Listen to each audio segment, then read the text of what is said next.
በነገራችን ላይ አንቺም የዚህ እቅድ አካል ስለሆንሽ ማወቅ አለብሽ ብዬ እኮ ነው። የእህትን ሀብት ለማስመለስ ነበር፣ ግን ይኸው ነገሮች እንዳሰብኳቸው እየሄዱልኝ አይደለም። በጣም አዝናለሁ ሉላ። አንተማ ምን አደረግ? እኔ ነኝ በራሴ እድል ማዘን ያለብኝ። እኔም ደግሞ ዘርፌ ነው ይሄ ሁሉ መስዋዕት ላንቺ ብዬ እየከፈልኩልሽ አሁንም ድረስ እየተጠራጠርሽ ነው። በጣም ታሳፍሪያለሽ። እሺ ዶክመንቱን አይደል የምትፈልጊው? ከየትም ብዬ አመጣልሽ። እሺ ቆይ ሉላ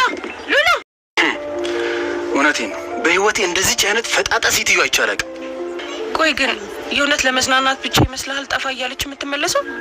ሊሆን ይችላል። ሴትዮዋ የሆነች ሱሰኛ ነገር። ሉላ ምንም እንኳን ለእህቷ ብላ የማትፈልገው ነገር ውስጥ ብትገባም ነገር ግን ቤዛ አሁንም እንደማታምናት ነግራ አስቀይማት ትገኛለች። ሉላ ዶክተሩን ለማሳመን አሁንም እየሞከረች ነው። ሮቤል እጅግ በጣም አፍቅሬሃለሁ። እናም እስከዛሬ ቀርቤህ የነበረው ለጥቅም እና የእህቴን ሀብት ለማስመለስ ፈልጌ ነበረ፣ ነገር ግን ሳላስበው ፍቅር ውስጥ ገብቻለሁ እያለችም ሮቤልን በስትክክል እያሳመነችው ትገኝ ነበረ። ታዲያ ይህ ነገር እያሳመነው ያለው ሮቤል አሁን በጣም እየተወዛገበ ይገኛል። ሮቤል ተረጋጋ።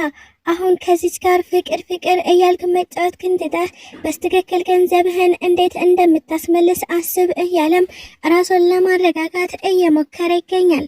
ሳሚና ኩቻ ገጠር ሄደው ከአክስቷ ጋር ባሳለፉት ጊዜ እጅግ በጣም ደስተኛ ነን ሲሉ ደስታቸውን እየገለጹ ይገኛሉ።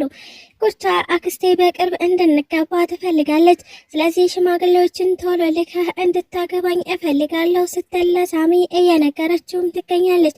ሳሚም ምናልባትም የነ ቤዛ ጉዳይ እስከሚያልቅ ትንሽ ጊዜ እንጠብቅ እያለም ለኩቻ ጋብቻውን ትንሽ እንዲያዘገዩት እየነገራት ይገኛል።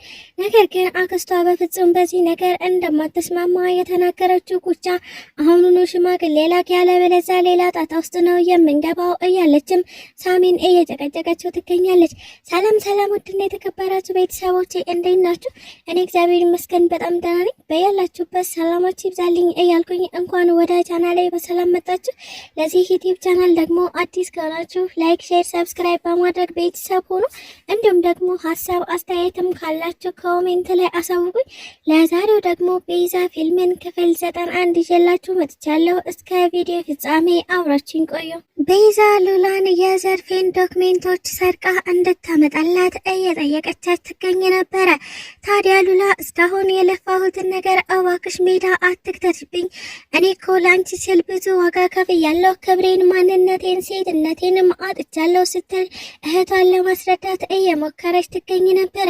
ታዲያ ቤዛም ይህ ድካምና ልፋት ይበቃሻል፣ አሁን ደግሞ እኛ በራሳችን መንገድ እንሂድ ስትልም ዶክሜንቱን ሰርቃ እንድታመጣላት ጠይቃት ነበረ። ሉላ ችግር የለውም እሺ አመጣልሻለሁ፣ ግን የኔንም ልፋት አስብልኝ እባክሽ ስትልም ጠይቃት ነበረ። እስካሁን ያደረገችው ነገር እያበሳጫት የምትገኘው ሉላ አሁን የመጨረሻ ደረጃ ላይ እየደረስኩኝ ነው፣ ማለትም ሮቤል እንዲያፈቅረኝ በፍቅሬ ክንፍ እንዲል እያደረግኩት እገኛለሁ። እናም በስከ መጨረሻ የልፋት ዋጋዬን ላገኝ ነው። ስለዚህ ትንሽ ጊዜ እንድትታገሱኝ ስትል ቤዛን ጠይቃት ትገኝ ነበረ። ቤዛም አይሉላ አንቺ የሄድሽበት ያለው መንገድ መቋጫ ስለሌለው አሁን ደግሞ ሱራፌልና ሳሚ ሌላ አማራጮችን አምጥተዋል፣ ስለዚህ በዚህኛው አማራጭ መጠቀም አለብን ስትል ጠይቃት ትገኝ ነበረ።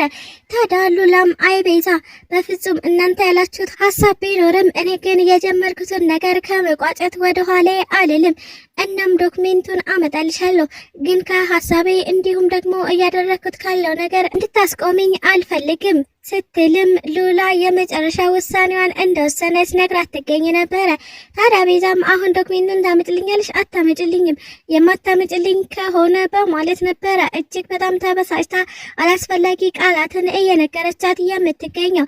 እሱም ምንድነው ሉላ አሁንም እያመንኩሽ አይደለም፣ በስተክክል ለእኔ እየሰራሽ ይሆን ወይስ ደግሞ እየተጫወትሽብኝ ይሆን? በፍጹም አላምንሽም ስትልም ሉላን የሚሰብራት ቃላት ተንፍሳባት ነበረ። ሉላም በጣም ስለተናደደች እሺ ዶክሜንቱን አመጣልሻለሁ፣ ነገር ግን የተናገርሽኝን ነገር በፍጹም አረሳውም ስትልም ተመነጫጭቃ ጥላት ሄዳለች።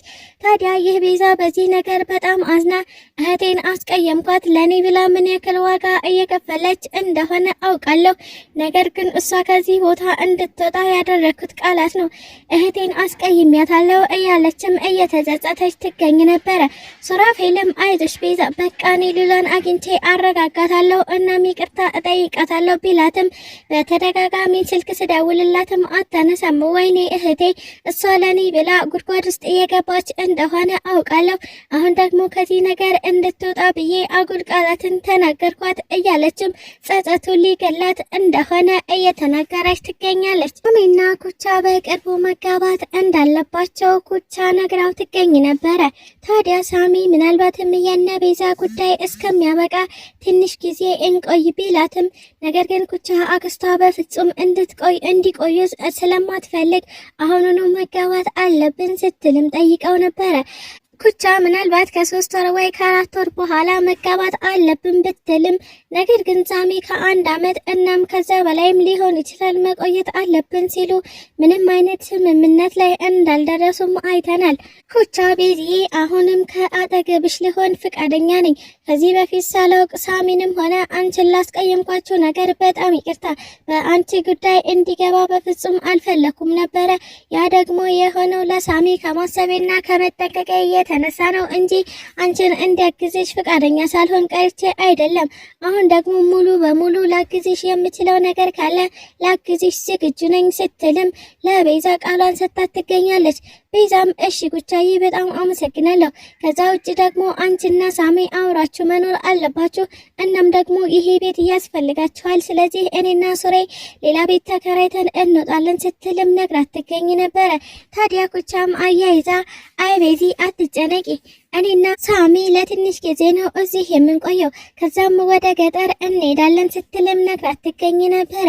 ታዲያ ቤዛ እጅግ በጣም በመደንገጥ እንዴ ለምንድነው ገጠር የምትሄዱት? እዛ ልትኖሩ ነው ስትልም ጠይቃት ነበር። ኩቻም አዎ ቤዚ አያቴ እጅግ በጣም ሲበዛ ሀብታም ናት። እናም የአያቴ ደግሞ ልጅ ያለሁት እኔ ብቻ ነኝ። ስለዚህ የሷ ሀብት ወራሽ ነኝ። ደግሞ ገጠር የሚባል አይደለም ለከተማ ቅርብ ስለሆነ ለመኖርም ለምንም አንቸገርም። ስለዚህ እዛ ሄደን እንኖራለን ስትልም ነግራት ነበረ። ይህን ነገር ሳሚ ሰምቷል ስትልም ቤዛ ጥያቄዋን ቀጥላለች። አዎ ሰምቷል። ከብዙ ልፋትና ጥረት በኋላ በሀሳቤ ተስማምቷል። ነገር ግን ሳሚን ታውቂዋለሽ፣ በድንገት ሀሳቡን ሊቀየር ይችላል። ለአሁኑ ግን እንደተስማማ ነው የነገረኝ ስትል ማስረዳት ትገኝ ነበረ። ቤዛም በቃ የእናንተ ፍላጎትና ውሳኔ ከሆነ የፈለጋችሁበት መኖር ትችላላችሁ፣ ነገር ግን በፍጹም እንዲቸግራችሁ እናም ደግሞ ተከፍታችሁ ማየት አልፈልግም ስትልም ጥሩ ምኞቷን ገልጻላቸው ትገኛለች። እህቴን አበሳጭቻታለሁ እና ይቅርታ ልጠይቃት እፈልጋለሁ ባለችው መሰረት የቤዛን ይቅርታ ሱራፌል ሊጠይቅላት ወደ ሉላ ጋር ሄዶ ይገኝ ነበር። ታዲያ ሉላን አግኝታት መንገድ ላይ እያዋራት እናም እህቷ እንደተጸጸተች ይቅርታ ልጠይቃትም እንደምትፈልግ እየነገራት ይገኝ ነበረ። ሉላም አይ ሱራፌል እኔ እኮ ልፋቴን ለምን ገደል ትከትብኛለች ብዬ ነው እንጂ እህቴን በጣም እንደምወዳት እና እንደምፈልጋት ታውቃለህ። በፍጹም አልተቀየምኳትም። ነገር ግን እስካሁን የሄድኩበትን መንገድ አሁን እንድታጣጥልብኝ ስለማልፈልግ ነው ስትልም እያስረዳቸው ይገኙ ነበረ። ታዲያ ሱራፌልና ሉላ እያወሩ በነበረበት ሰዓት ዶክተር ሮቤል መኪናውን እየነዳ እየመጣ ይገኛል። ሉላም ዶክተሩን ስታየው እጅግ በጣም በመደንገጥ ሱሪ እየሳምከኝ አስመስል በማለት ነበረ ሱራፌል ላይ የተለጠፈችበት። የሱራፌልንም ጃኬት ከላዩ ላይ አውልቃ በመልበስ ሮቤል እንዳያውቃት እናም ቤዛን እንድትመስለው ለማድረግ እየሞከረች ትገኛለች። ሮቤልም ይህ ነገር ትኩረቱን ስለሳበው ጮክ ብሎ እያያት ይገኛል። ሱራፌልና ሉላ በጣም እያስመሰሉ እናም እየተቃቀፉ ይገኛሉ። ምናልባትም ሮቤል ከመኪና ወርዶ ጠጋ ብሎ ካያት ከዚህ በፊት ለብሳ የወጣችው ልብስ ስለሚያውቀው ገለልጦ ካያት ሉላ መሆኗን የሚያውቅ ይመስለኛል። እናም ሱራፌልን እዚህ ምን ታደርጋለህ በማለት ወንድማማቾቹ የሚጋጩ ይመስለኛል። እናም ሉላን እስካሁን እያስመሰልሽ ነበር እንዴ እኔ እንዳፈቅሬሽ፣ እናም እኔን አንቺ ጋር ለመሆን የምትገፋፊኝ እያስመሰልሽ ነበር እንዴ በማለት ምናልባትም ዶክተሩና ሉላ የሚቀያየሙ ወይም ደግሞ የሚጣሉ ይመስለኛል። ነገር ግን ዶክተሩ ቤዛ ወይም ደግሞ ሉላ መሆኗን ማወቅ ካልቻለ እየተወዛጋገበ አሁንም መንገዱን የሚቀጥል ይመስለኛል። ስለተከታተላችሁኝ አመሰግናለሁ። ለቻናሌ ደግሞ አዲስ ከሆናችሁ ላይክ፣ ሼር፣ ሰብስክራይብ በማድረግ ቤተሰብ ሁኑ። እንዲሁም ደግሞ ሀሳብ አስተያየትም ካላችሁ ኮሜንት ላይ አሳውቁ። ኢትዮጵያ ለዘላለም ትኑር እያልኩ ሰናበታችኋለሁ።